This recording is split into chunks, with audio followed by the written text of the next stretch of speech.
특별법안이 국회 상임위원회를 통과했습니다. 올해 재정을 위해서는 이제 다음 달 열릴 법사위 통과만 남았습니다. 총선이 다가오면서 3선인 조기령 충주시장의 총선 출마 여부에 관심이 모아지고 있습니다. 충주시장 보궐선거도 함께 치러질 수 있습니다. 자율주행차 기술이 발전하면서 운전자 없이 대리주차도 가능하게 됐습니다. 그 연구가 청주와 음성에서 진행되고 있습니다. 네, 시청자 여러분 안녕하십니까? 계속해서 MBC 뉴스투데이 충북입니다. 연내 법안 제정을 위해 핵심 특례 삭제까지 감수한 중부내륙 지원 특별법안이 국회 상임위를 통과했습니다. 사실상 최종 관문인 법사위 단계로 넘어가면서 이제 중부내륙 지원법의 운명은 법사위의 연내 처리 여부에 달려 있습니다. 정재은 기자의 보도입니다.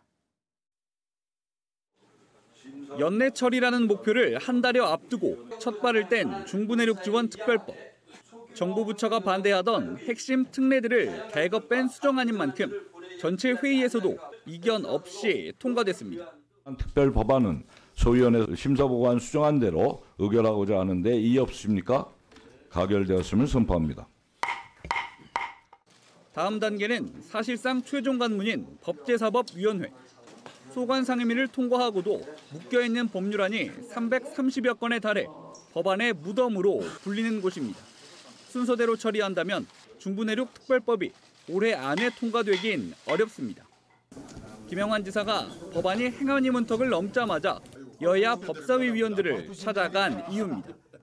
이번 회기 내에 통과돼야 되기 때문에 법안이 지금 많이 기류되어 있는 지금 상태에서 우리 법안이 조기에 상정될 수 있도록. 정쟁으로 파행한 법사위는 다음 달 7일쯤 다시 열릴 것으로 예상됩니다. 김 지사는 중부내륙 8개 시도가 혜택을 받는 데다 특례를 제거해 정부 부처 반대도 없다며 우선 처리를 당부했고 같은 당인 여당 간사는 물론 7일 날 법사위가 있을 것으로 보이는데 그때 올릴 수 있도록 같이 협의를 해보도록 하겠습니다. 야당 간사도 긍정적으로 화답했습니다. 최우선적으로 한번 잘 보겠습니다. 또 우리 지사님들이 이렇게 공동으로까지 이렇게 하시기가 이 당을 떠나서 이런 의견 내시기가 쉽지 않지 않습니까? 특별법 제정을 돕고 있는 민관정 공동위원회도 2,000명이 모이는 대규모 집회를 열어 지원 사격에 나섭니다. 연내 제정을 위해 특례까지 뺀 법안 처리를 미루면 과시하지 않겠다고 경고했습니다. 법사위와 본회의 통과를 통해서 연내 제정을 우리가 반드시 해야 되겠다라고 하는 또 그것을 국회에 요구하는 이런 의미가 크거든요. 그래야만이 어떻게 보면은 내년 총선에 이 전부 개정안을 통해서 수정 보완하는 것도 공약으로 요구하고. 다만 예산안 처리에 대한 이견과 방송통신위원장 탄핵안 제출 등을 두고 여야가 대립하고 있는 점은 연내 제정의 변수로 작용할 수 있습니다. MBC 뉴스 정지영입니다. 다음 달 참사 6주기를 맞는 제천 스포츠센터 화재 보상 문제가 아직 해결되지 않고 있습니다. 참사 유가족들과 권은희, 엄태영 국회의원 등은 어제 국회 소통관에서 기자회견을 열고 지난 6월 발의한 스포츠센터 화재 피해자 보상 결의안이 여전히 국회 행안위에 계류 중이라며 연내 처리를 촉구했습니다. 결의안에는 정부와 지자체가 피해자 보상을 위한 협의체를 구성하고 보상 대책을 수립 이행하도록 하는 내용이 담겨 있습니다. 한편 유가족과 부상자들은 충청북도를 상대로 한 손해배상 청구 소송에서 패소해 1억 7,700만 원의 소송 비용을 내야 합니다. 내년 총선을 향한 정치권의 시계는 점점 빠르게 흘러가고 있습니다. 정치 신인들의 출마 선언도 잇따르는 가운데 충주에서는 조기령 충주시장의 출마 여부에 관심이 쏠리고 있습니다. 내년 총선뿐 아니라 충주 정치 지형에도 큰 변수가 될 전망입니다. 이승준 기자입니다. 제22대 국회의원 선거에 출마하려는 공무원 등의 사직 기한은 총선 90일 전인 내년 1월 11일입니다. 그러나 공직선거법 53조는 예외 조항을 담고 있습니다. 지자체장이 관할구역이 같거나 겹치는 지역구 국회의원 선거에 출마할 때 120일 전에 그만둬야 한다는 것입니다. 충주시장이 충주 국회의원 선거에 출마하기 위한 사퇴 시한은 다음 달 12일. 3선에 성공한 조기령 충주시장의 임기는 이번이 마지막입니다.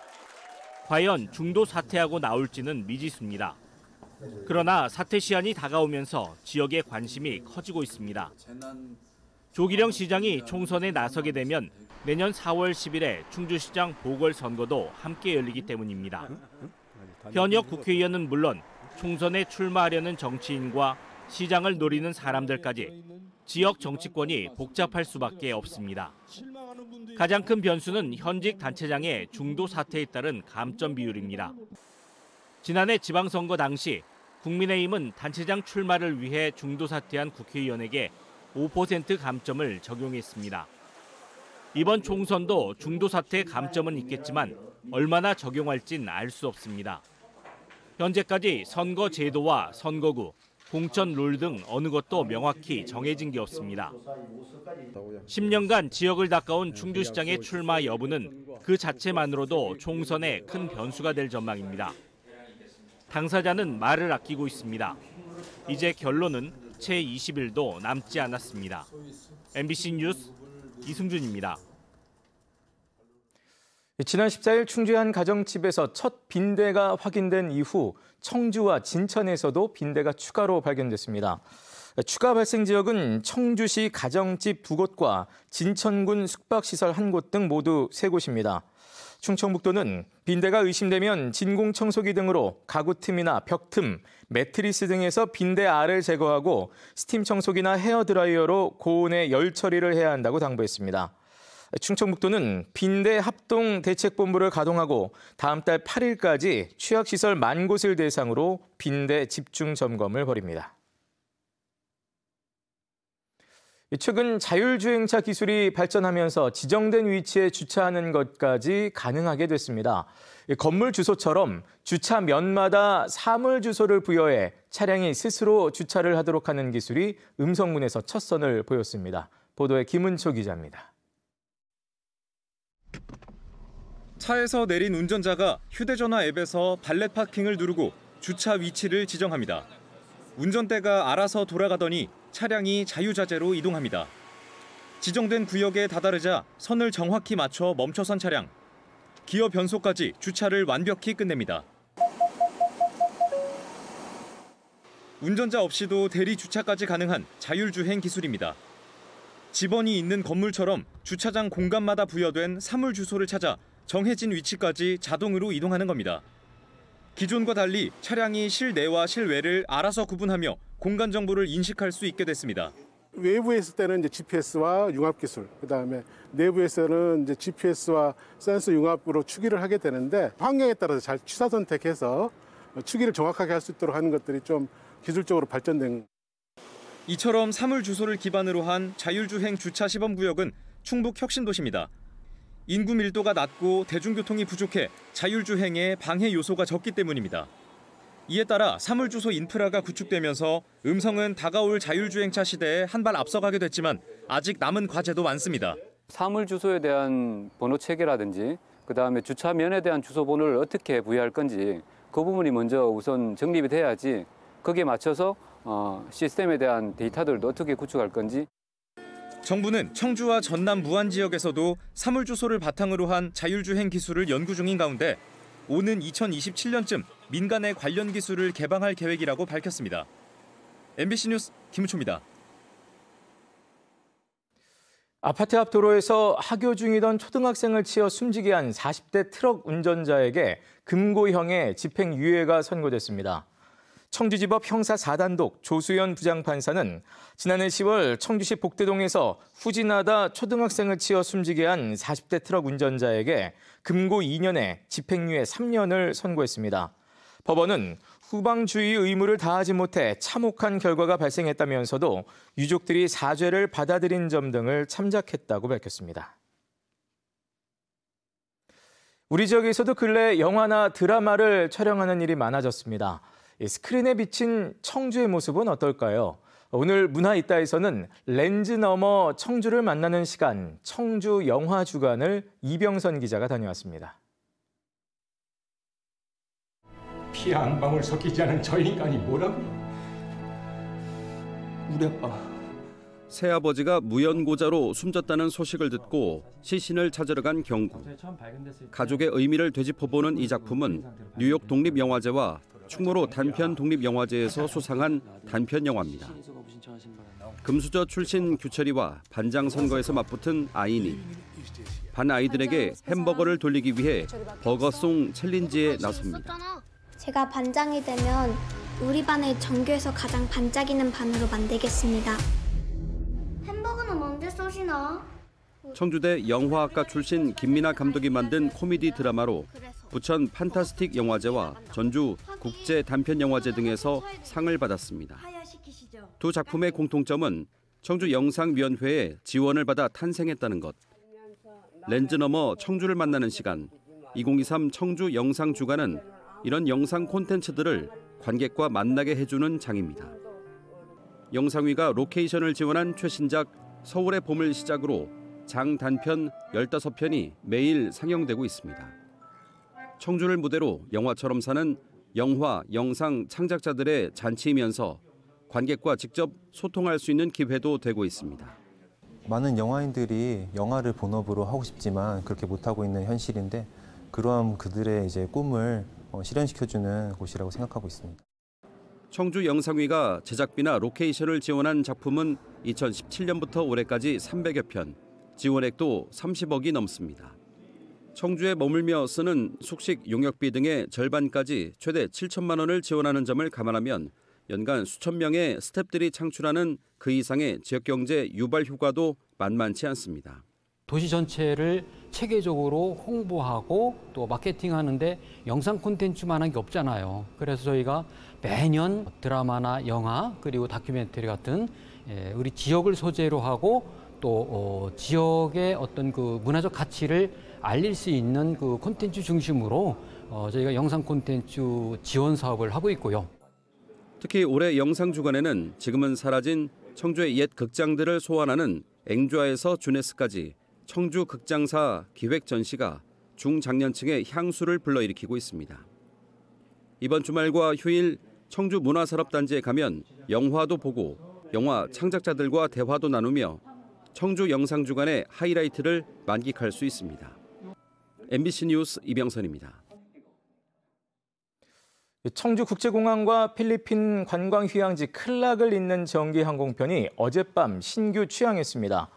최근 5호기를 도입한 청주공항 거점 항공사 에어로케이는 매일 밤 10시 청주에서 출발해 다음 날 오전 6시 반에 돌아오는 정기 노선 운항을 시작했습니다. 또 오는 26일부터는 티웨이항공이 일본 후쿠오카로 오가는 정기항공편을 주 5회 운항할 예정이어서 청주공항 정기국제선은 이달 안에 6개 나라 10개 노선으로 확대됩니다.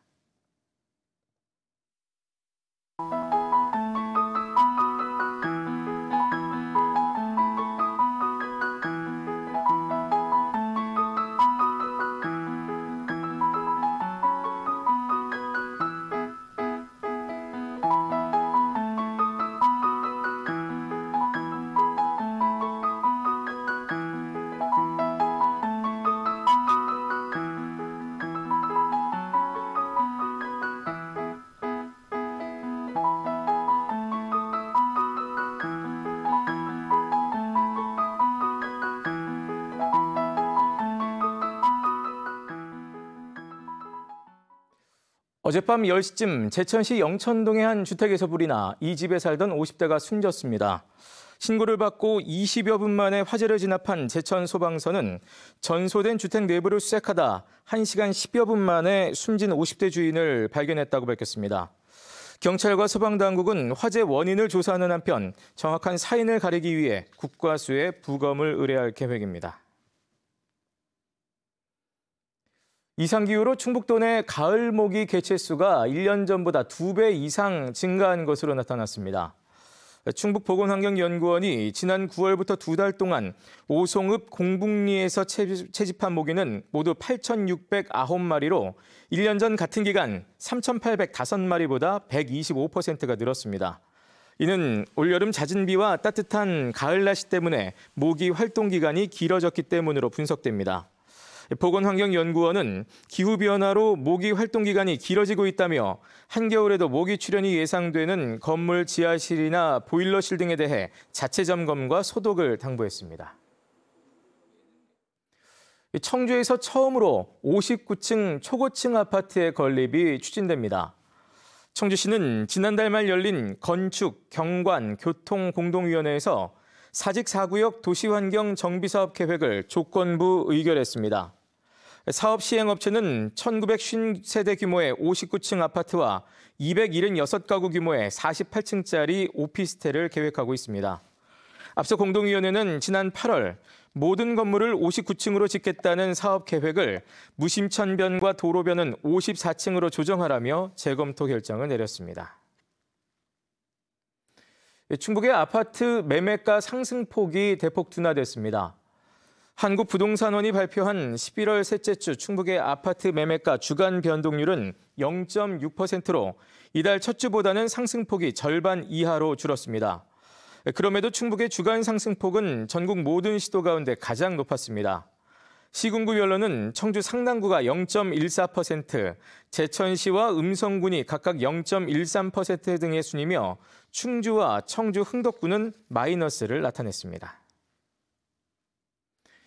지난 7월 집중호우로 통제됐던 보은 청주 간 국도 19호선 봉계터널이 오는 30일 부분 개통됩니다.